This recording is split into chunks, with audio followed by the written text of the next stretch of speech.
మలాకీ గ్రంథము మొట్టమొదటి అధ్యాయము 6వ వచనం చదువమ్మా. కుమారుడు తన తండ్రిని ఘనపరచును కదా, కుమారుడు తన తండ్రిని ఘనపరచును. దాసుడు తన యజమానుని ఘనపరచును కదా, దాసుడు తన యజమానుని ఘనపరచును. నా నామమును నిర్లక్ష్యపెట్టు యాజకులరా, నా నామమును నిర్లక్ష్యపెట్టు యాజకులారా, నిర్లక్ష్యపెట్టు యాజకులారా, నేను తండ్రినైతే నాకు రావాల్సిన ఘనత ఏమాయను, నాకు రావాల్సిన ఘనత ఏమి అయింది. అంటే ఇజ్రాయేలు ప్రజలు దేవుని బిడ్డలుగానే ఉంటున్నారు, కానీ వాళ్ళ హృదయాల్లో దేవుడు తొంగి చూసి వాళ్ళతో మాట్లాడుతున్న మాట ఏంటంటే, నాకు రావాల్సిన ఘనత ఒకటి ఉంది మీ దగ్గర, అది ఏది? బాప్తిసం తీసుకోవడం ఘనత కాదమ్మా. బాప్తిసం తీసుకుంటే నీకే మేలు. మందిరానికి రావటం ఘనత కాదు.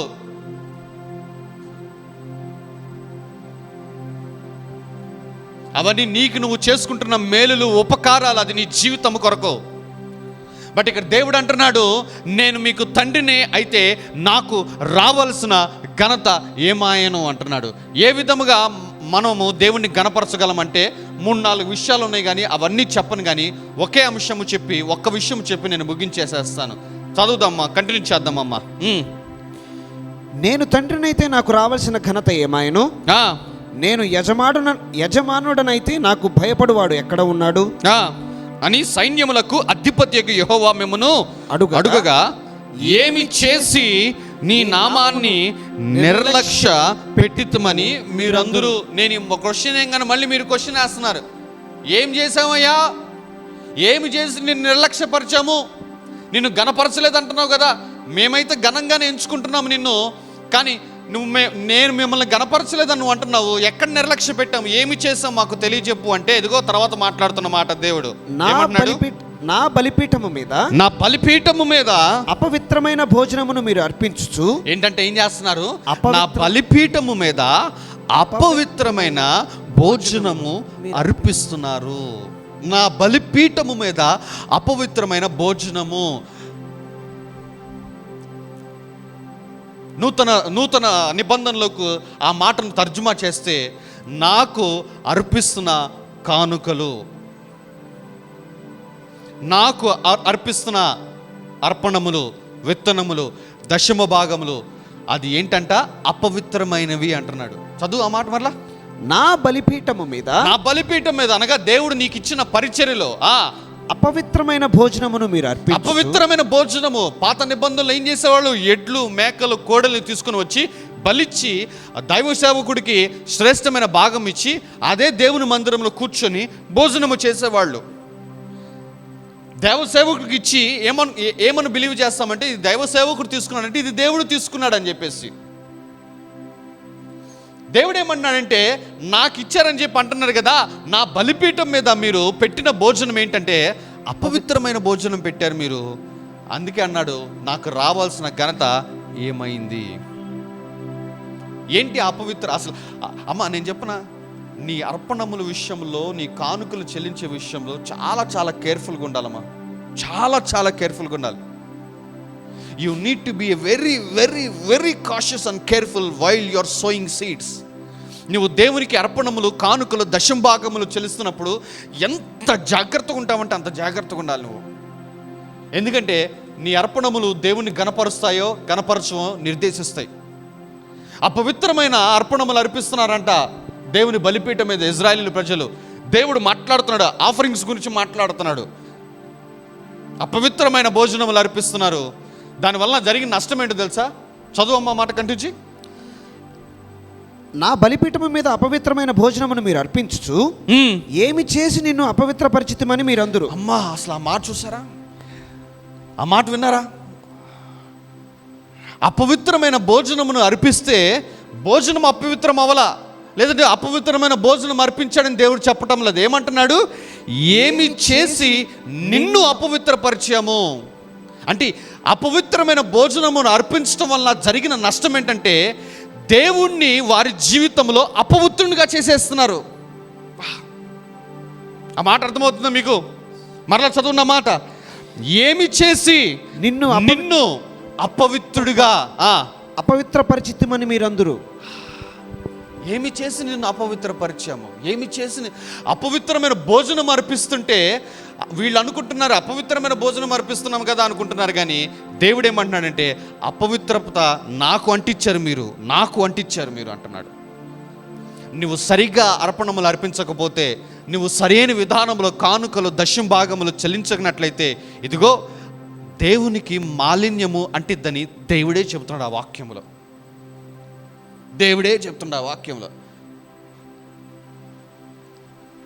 How you are sowing your seeds? ఎట్లా అర్పణములు అర్పిస్తున్నారమ్మా మీరు? ఏ విధముగా అర్పణమును తీసుకుని వస్తున్నారు? I'm talking some serious things అమ్మ. నేను చాలా సీరియస్ విషయాలు మాట్లాడుతున్నాను. ఎందుకంటే రాంగ్ ఆఫరింగ్ అర్పిస్తే దేవుడు అపవిత్రుడైపోతున్నాడని చెప్పేసి వాక్యం చెబుతుంది. నాకు ఆ మాట చదివిన ప్రతిసారి నాకు భలే భయం వేసేస్తుంది. అమ్మో, ఎందుకు మన సంఘంలో నేను ఎక్కువగా అర్పణాల గురించి చెప్తానంటే ఎందుకు, ఏమి చేసి ఏంటంట, ఏమి చేసి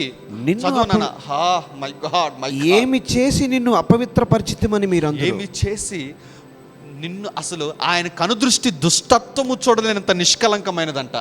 ఆయన పరిశుద్ధులలో అతి పరిశుద్ధుడు, అతి పరిశుద్ధులలో మహాపరిశుద్ధుడు. అటువంటి గొప్ప దేవుడు ఏమయ్యాడు? అపవిత్రపరచబడి. ఏ కారణంతో అపవిత్రుడయ్యాడు చెప్పాలా అందరూ? ఏ కారణంతో?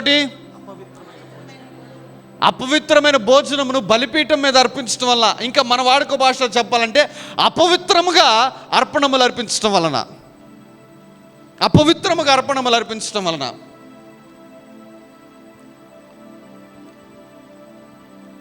దేవుడు ఏమన్నాడు తెలుసా? ఆ తర్వాత 10వ వచనం చదువునా. మీలో ఒకడు నా బలిపీఠం మీద నిరర్థకముగా అగ్ని రాచ పెట్టకుండానట్లు. బలి అంటే వీళ్ళు ఏం చేస్తారంటే ఆ యొక్క అర్పణము తెచ్చి వధించి బలిపీఠం మీద పెట్టి దాన్ని కాలుస్తారు, దహన బలి చేస్తారు కదా, అర్పణ ఆ రీతిగా నడిపిస్తారు.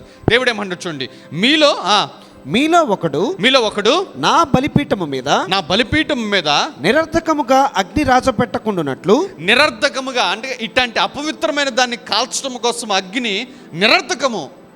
కానీ మీరు ప్రతి ఆదివారము, ప్రతి సంవత్సరము నిరర్థకముగా అగ్నిని రాచబెడుతున్నారు నా బలిపీఠం మీద. అగ్ని రాచబెట్టకుండానట్లు నా మందిరపు వాకిండ్లను మూయువాడు ఒకడు మీలో ఉండిన ఎడల మేలు. ఒకడు మీలో ఉంటే ఏంటంట? మేలు. Look at that word. దేవుడే అంటున్నాడు, అసలు నా దేవాలయం మూసేస్తే ఆ మూసేసిన వాడికి మేలు అంటున్నాడు. సంగమం వింటున్నారు ఆ మాటలు మీరు? దేవుని ఆత్మ మాట్లాడుతున్న మాటలు. అపవిత్రముగా అర్పణములు అర్పిస్తుంటే దేవునికి ఆ అపవిత్రత అంటిద్ది. అందు కారణము చేత దేవుడు ఏమన్నాడంటే, మీలో ఒకడు అసలు ఆ దేవాలయపు తలుపులు మూసేసేవాడుంటే మేలు అంటున్నాడు. ఏ దేవుడైతే దేవాలయంలోనికి రండి నేను మిమ్మల్ని దర్శిస్తాను అన్నాడో, ఏ దేవుడైతే దేవాలయంలోనికి రండి మీ అర్పణములు అర్పించండి నేను మిమ్మల్ని ఆశీర్వదిస్తానని చెప్పాడో, అదే దేవుడు అంటున్నాడు మీలో ఒక్కడు దేవాలయపు తలుపులు మూసేస్తే మేలు, అదే మీకు మంచిది అంటున్నాడు. అంటే సరి అయిన విధానంలో అర్పణములు అర్పించటం కంటే ఇంకొకటి మేలైనది నీ జీవితంలో ఉండదు. సరి అయిన విధములో అర్పణములు అర్పించకపోవటము కన్నా నోరు మూసుకొని ఇంట్లో ఉండటం చాలా మేలు. నా దేవాలయ తలుపులు మూసేస్తే మేలు అని అడుగుతావా? మన భాషలో చెప్తున్నాను నేను. సరి అయిన విధానంలో నీవు గనక అర్పణములు అర్పించనట్లయితే నువ్వు ఇంట్లో ఉండటం మేలు. నువ్వు మందిరానికి రావాల్సిన అవసరం లేదు. ఎందుకంటే ఆయన బలిపీఠం మీద నిరర్ధకముగా అగ్ని రాచపట్టమాక నీ అపవిత్రమైన దాన్ని తీసుకొచ్చేసి దేవునికి అర్పణములు ఇవ్వటం అంటే ఏమనుకుంటున్నావు?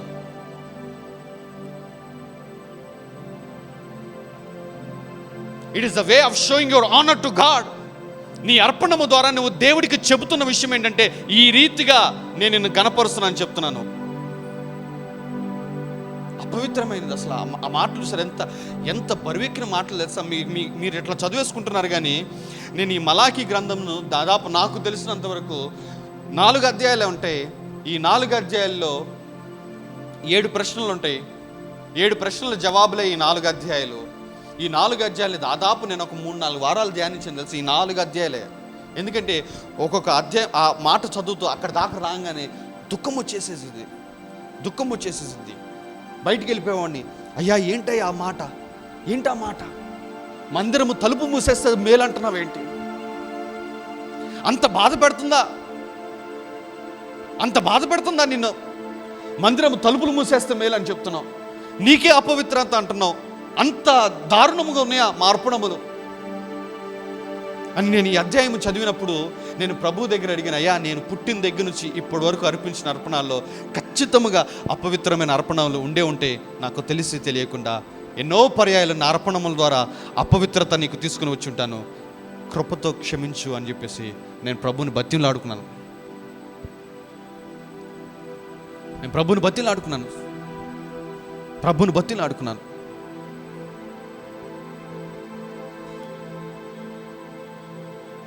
చదువమ్మ మాట మరలా 10వ వచనం.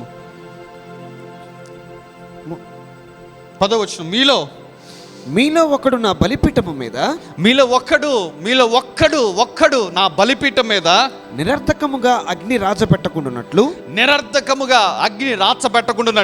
నా మందిరపు, ఎందుకంటే తలుపులు తెరిస్తే వచ్చేస్తున్నారు.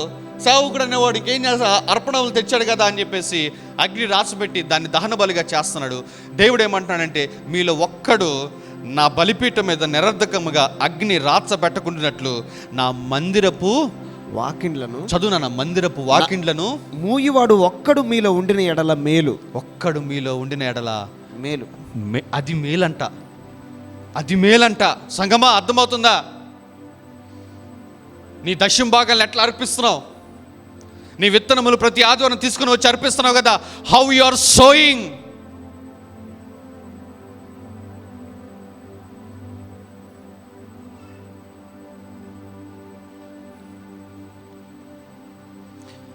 ఆ 7వ వచనం చదివారా? ఆ 7వ వచనం చూసారా? నా బలిపీఠం మీద మీరు అపవిత్రమైన భోజనమును అర్పిస్తూ ఏమి చేసి నిన్ను అపవిత్రపరచాము, నిన్ను దేవుణ్ణి అపవిత్రపరిచారంటే ఇజ్రాయేల్ ప్రజలు. మై గాడ్, మీకు అర్థమవుతుంది ఆ వచనాలు ఏంటంటే? మనకు తెలిసింది ఏంటంటే, ఆఫరింగ్ అంటే పరిస్థితి ఒక 10 రూపాయల నోటో లేదా ఒక 100 రూపాయల నోటు తీసేసి అంటే ఆ మందిరానికి ఇస్తున్నామండి, ఆ పాస్టర్ గారికి ఇస్తున్నామండి, ఆఫరింగ్ ఇవ్వాలి కదా, అది రూల్ కదా. నువ్వు అర్పణము సరిగ్గా అర్పించకపోతే దేవుణ్ణి అపవిత్రపరుస్తున్నట్లు లెక్క. దేవుడు ఏమంటున్నాడంటే, అసలు నువ్వు మందిరమునకు రాకుండా ఇంట్లో ఉండటం మేలు అంటున్నాడు. Look at the God. దేవుడే అంటున్నాడు, నువ్వు మందిరమున రాకుండా ఇంట్లో ఉండటం మేలు అంటున్నాడు నీకు. వీళ్ళు తెచ్చిన అపవిత్రమైన అర్పణాలు ఏంటో తెలుసా? 8వ వచనం చదువునానా? గుడ్డి దానిని తీసుకొని బలిగా అర్పించిన ఎడలా అది దోషము కాదా? కుంటి దానినైనను రోగము గల దానినైనా అర్పించిన ఎడలా అది దోషము కాదా? అట్టి వాటిని నీ అధికారికి నీవు ఇచ్చిన ఎడలా అతడు నీకు దయచూపున నిన్ను అంగీకరించునా అని సైన్యములకు అధిపత్యకు యెహోవా అడుగుచున్నాడు. వీళ్ళు ఏం చేస్తున్నారు? గుడ్డి దానిని ఏంటంట? కుంటి దానిని అర్పిస్తున్నారు దేవునికి ఆఫరింగ్స్గా. అంటే ఏంటి? ఇంకొక మాటలో చెప్పాలంటే వీళ్ళకి అవసరం లేని తీసుకొని ఇస్తున్నారు. గుడ్డిది వీడికి పనికిరాదు. ఎందుకు? గుడిదాన్ని ఈడే నడిపించాలా, కుంటిది నడవదు, ఈడే మోసుకుని వెళ్ళాలా. అది ఉండటం వల్ల వీడికి భారం, బరువు. ఈడేం చేస్తున్నాడు? అది తీసుకొచ్చి మందిరంలో పెట్టేస్తున్నాడు. అంటే వీడికి అవసరమైన వీడి ఇంట్లో పెట్టుకుంటున్నాడు, వీడికి అవసరం లేనివి తీసుకుని వచ్చేసి దేవాలయంలో అదే ఆఫరింగ్ అంటున్నాడు. దేవుడు ఏమంటున్నాడంటే, నన్ను అపవిత్రపరుస్తున్నారు. అమ్మ, నేను ఒక మాట చెప్పనానమ్మా, నీవు అర్పణములు అర్పిస్తున్నప్పుడు లేదంటే కానుక సిద్ధపరచుకుంటున్నప్పుడు నీ మైండ్లో ఎట్టి పరిస్థితుల్లో నీ అవసరాలని జ్ఞాపకము రానివ్వమాక. ఎందుకంటే నీ మైండ్లో నీ కుటుంబము గురించిన అవసరాలు, నిన్ను గూర్చిన అవసరాలు వచ్చినాయంటే కొన్ని అవసరాలు ఏం చేస్తాయంటే మనమే తర్వాత ఇవ్వచ్చులే అని చెప్పేసి దేవుడికి ఇద్దామని అనుకున్న అర్పణాలను సొంతానికి వాడతాం మనం. ఎస్, జరుగుతూ ఉంటాయి. ఎందుకంటే కొన్ని ఇంట్లో కానీ కొంత జీవితాల్లో అత్యవసరమైన పరిస్థితులు అట్లా వస్తూ ఉంటాయి. గుడ్డి దానిని, కుంటి దానిని తీసుకుని వచ్చి అర్పిస్తున్నారు. అవసరం లేని దాన్ని తీసుకుని వస్తున్నారు. ఏదైతే అంత బాగుంది, అది వీళ్ళకి అవసరానికి ఉపయోగపడుతుంది. నేను అదే అంటున్నానమ్మా, ప్రతి ఆదివారం నువ్వు ఇక్కడ అర్పణములు అర్పిస్తున్నావు, ప్రతి నెల నువ్వు దశంభాగాలు చెల్లిస్తున్నావు. నువ్వు ఇంట్లో సిద్ధపడుతున్నప్పుడు ఆ కానుకని, ఆ దశంభాగాన్ని నేను చెప్తున్నానమ్మా, నీ అవసరాలని ఎప్పుడు నీ మైండ్లో రానివ్వమాక. ఎందుకంటే ఎప్పుడైతే నీ అవసరాలు నీ మైండ్లోకి వస్తాయో ఆటోమేటిక్గా నీ హృదయము నువ్వు దేవునికి శ్రేష్టమైనది ఇద్దామని అనుకున్నా కానీ నీకు తెలియకుండానే అవి నీ అవసరాలకు వాడేస్తావు. నీవు మిగిలినది తీసుకుని వచ్చేసి దేవునికి అర్పిస్తున్నావు. దానిని దేవుడు ఏమంటున్నాడంటే, అపవిత్రమైన దానిని నీవు అర్పించి నన్ను అపవిత్రపరుస్తున్నావు అన్నాడు. ఈ ఫాదర్స్ డే రోజున దేవుడు మాట్లాడుతుంది ఏంటంటే, నేను తండ్రినైతే నాకు రావాల్సిన ఘనత ఏమైనది. ఏంటా ఘనత అంటే, ఇదిగో అర్పణముల గురించి మాట్లాడుతున్నాడు దేవుడు.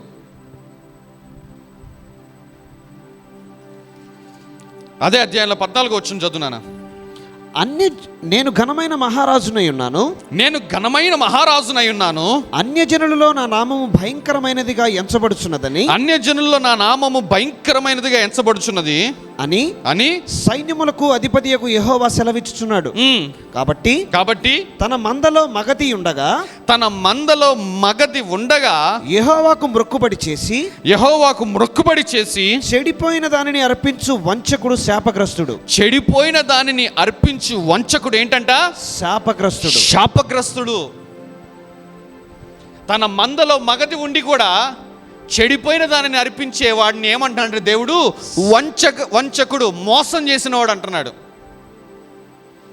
నీకు జీతం ఇచ్చింది ఆయనే, నీకు ధనం ఇస్తుంది ఆయనే, అది నువ్వు కలిగి ఉండి కూడా చెడిపోయిన దానిని, మిగిలిపోయిన దానిని అర్పిస్తున్నావు అంటే ఈ రోజున దేవుడు నిన్ను పిలుస్తున్న పిలిపోయిన తెలుసా?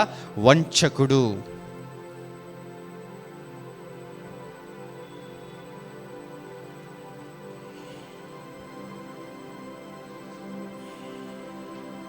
ఆ వంచకుడు ఏంటంట?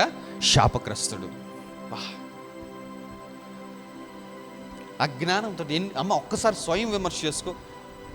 నేనైతే అది చదువుతున్న ప్రతిసారి అసలు ఒక్కోసారి మలాఖీ గ్రంథం నేను చదవను, ఎందుకంటే ఇట్లాంటివి ఉంటాయని చెప్పి చదవను, నేను భయం వేసిద్ది నాకు.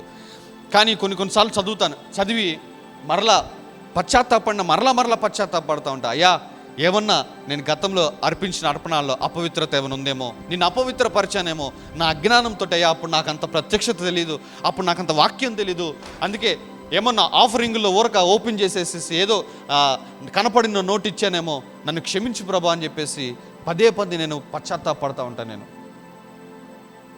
ఎందుకంటే your offering is a sign how you are honouring God. నీ అర్పణము ఒక సూచన, నువ్వు దేవుణ్ణి ఎట్లా గణపరుస్తున్నావు అని చెప్పేసి. అవసరాలు అందరికీ ఉంటాయి అమ్మా, ఐఎమ్ టెల్లింగ్ యూ, అవసరాలు అందరికీ ఉంటాయి.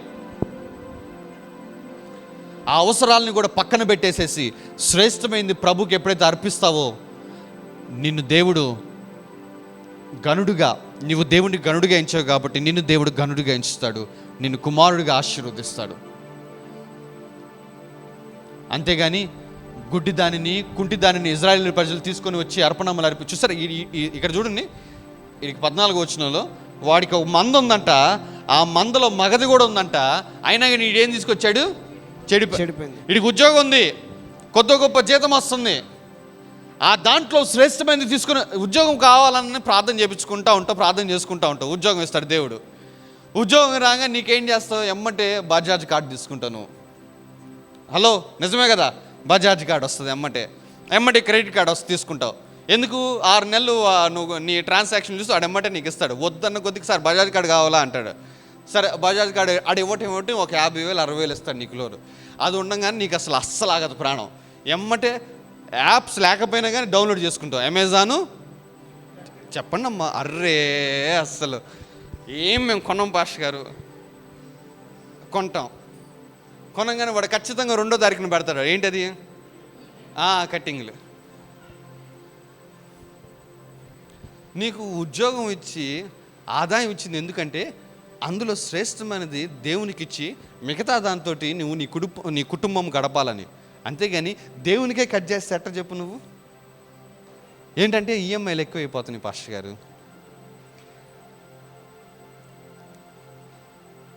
నేను ఒక మాట చెప్పనా, ఆదికాండంలో ఏదైనా తోట చూడండి ఒకసారి, ఇంటికి వెళ్ళక చదువుకోండి, టైం అయిపోయింది కాబట్టి చెప్తున్నా. ఏదైనా తోటని పర్యవేక్షించడానికి, ఏదైనా తోటకి కాపరిగా దేవుడు ఆదామును పెట్టాడు. ఆదామును పెట్టి దేవుడు ఏమన్నాడంటే, ఈ తోటలో ఉన్న పండ్లన్నీ, జాగ్రత్తగా వినాలి అందరూ, ఈ తోటలో ఉన్న పండ్లన్నీ నిరభ్యంతరంగా నువ్వు తినొచ్చు. ఏం తినకూడదు?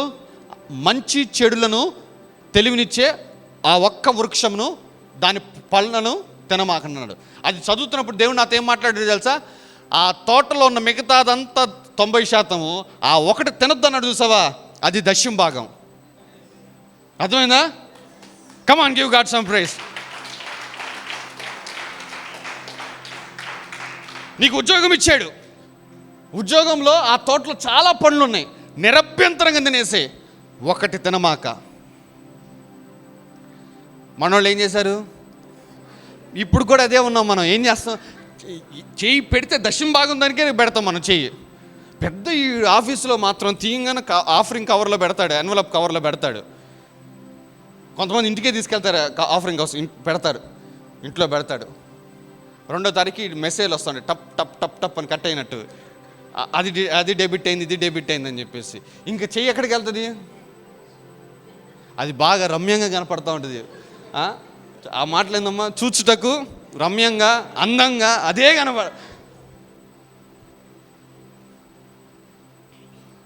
తీస్తాం, అదే తింటాం. నేను ఒక మాట చాలా సీరియస్గా చెప్తున్నానమ్మా. ఎప్పుడైతే తినవద్దు అన్నది తిన్నాడో, ఆ తోటను కాసే పనిని కోల్పోయాడు, ఉద్యోగం కోల్పోయాడు, బయటికి వెళ్ళిపోయాడు. జాగ్రత్త. దేవుడు నీకు ఒక ఉద్యోగాన్ని ఇచ్చాడు, దేవుడిని ఒక వ్యాపారం ఇచ్చాడు, లేదా దేవునికి ఒక పని అప్పచెప్పాడు. ఆ పని అప్పచెప్పి నీకు అందులో 5 రూపాయలు వస్తుందో, 10 రూపాయలు వస్తుందో, లేదంటే 100 రూపాయలు వస్తుందో రానియండి, కానీ అందులో నమ్మకంగా దశమ భాగంను ముట్టవద్దన్నది ముట్టకుండా దేవునికి అర్పించేసేయండి. ఆ ఉద్యోగంలో దేవుడిని ఆశీర్వదించుకుంటూ ముందుకు వెళ్తాడు. కానీ ఎప్పుడైతే తినవద్దన్న పండుని ఆదాము తిన్నాడో, తను చేస్తున్న పనిని కోల్పోయాడు. జాగ్రత్త. It is a warning to all of you. ఎవరైతే దశమ భాగాలు చెల్లించకుండా ఉంటున్నారో వార్నింగ్ చేస్తున్నానమ్మా, నేనైతే హెచ్చరిస్తున్నాను మిమ్మల్ని. ఒక తండ్రిగా, ఒక ఆత్మీయ నాయకుడిగా మీ పైన నాకు దేవుడిచ్చిన బాధ్యత ప్రకారంగా నేను చెప్తున్నాను, డోంట్ ఈట్ టైత్. దశమ భాగాలు తినమాకండి.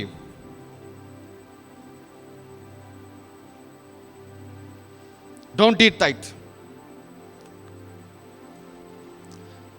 దశమ భాగం తినేసిన తర్వాత పాస్టర్ గారు పస్తులు ఉండాలంటే ఉండు, ఉపవాస ప్రార్థన చక్కగా చేసుకో, చక్కగా 21 రోజులు ఉపవాసాలు, 13 రోజులు ఉపవాసాలు ఎంత బాగుంటాయి. ఉత్తప్పుడు అడుగుతా కదా, పాస్టర్ గారు ఫాస్టింగ్ ప్రైస్ ఉండవు మన చర్చిలో? ఎందుకుండవు? బ్రహ్మాండంగా దేవునికి ఇవ్వాల్సిన ఇచ్చేసి నువ్వు ఫాస్టింగే చేస్తావు. ఖచ్చితంగా పిలువు పాస్టర్ గారిని, అప్పుడు వస్తాడు ఫాస్టింగ్ ప్రేయర్.